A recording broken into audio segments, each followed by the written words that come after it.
In today's gospel reading from John chapter 16, Jesus says, "Now I am going to the one who sent me, and not one of you asks me, 'Where are you going?' But because I told you this, grief has filled your hearts. But I tell you the truth, it is better for you that I go." Now, 5 weeks ago, as we were coming off of our celebration of Easter Sunday, we read a passage from John chapter 20, and in that gospel, Mary Magdalene encounters the risen Christ, who says to her, "Stop holding on to me, for I have not yet ascended to the Father."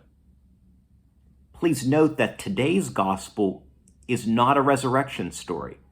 John's 16th chapter comes right before Jesus goes to the Garden of Gethsemane, where he is betrayed, arrested, and begins his passion.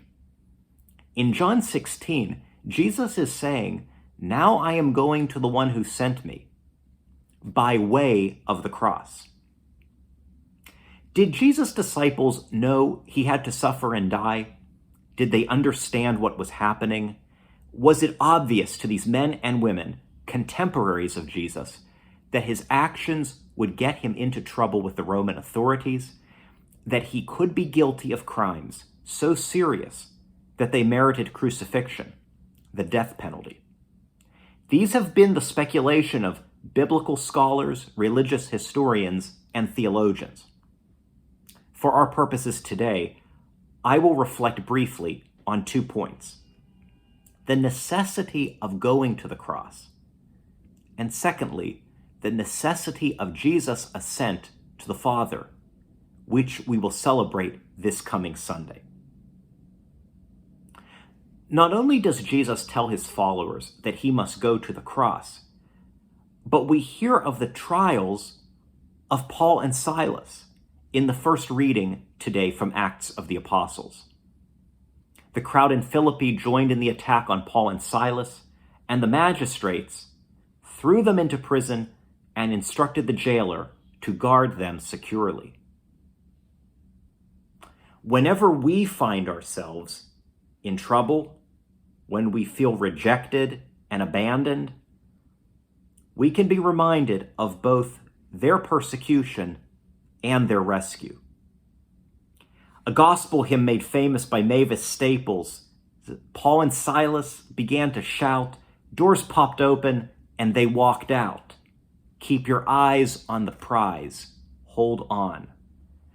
This civil rights anthem captures the same hopeful spirit with which the psalmist proclaims, "When I called, you answered me.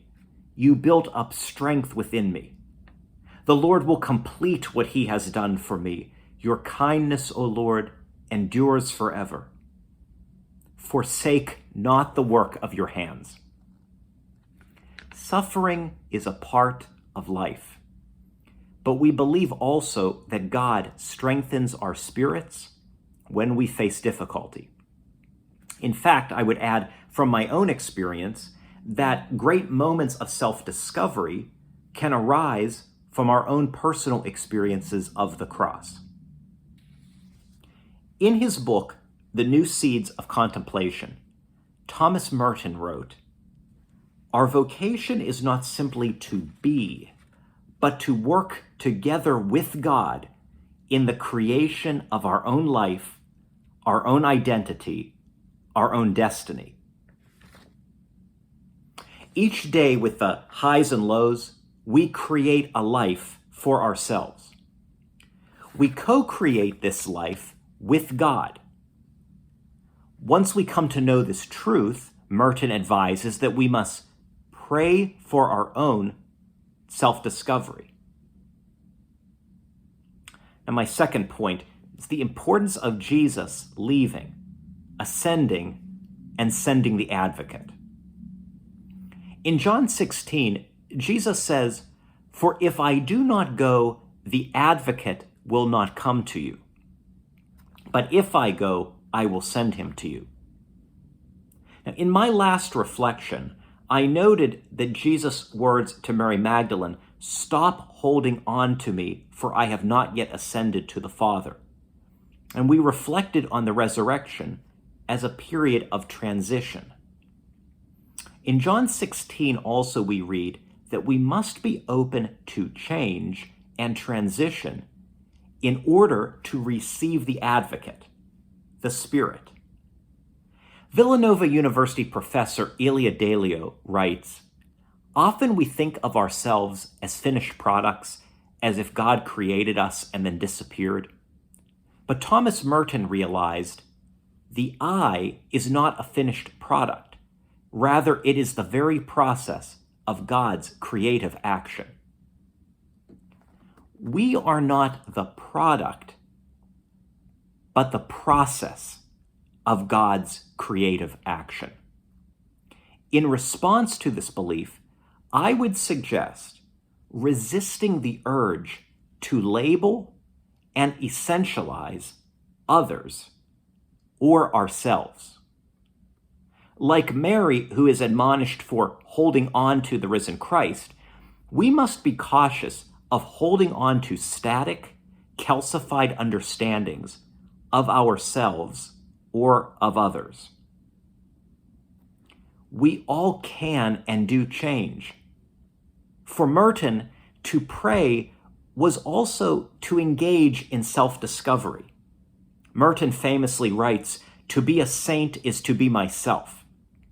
I think it's important for us to add a dynamic self, a growing self, a self open to new discoveries, a self open to change, a self in dialogue with the dynamic Spirit, rather than captive and subservient to the projections and expectations of others.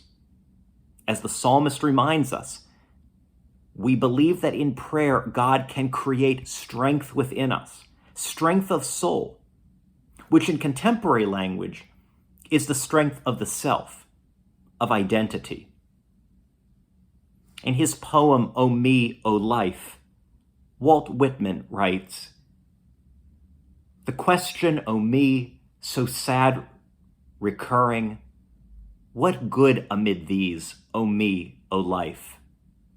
Answer, that you are here, that life exists, an identity, that the powerful play goes on, and you might contribute a verse."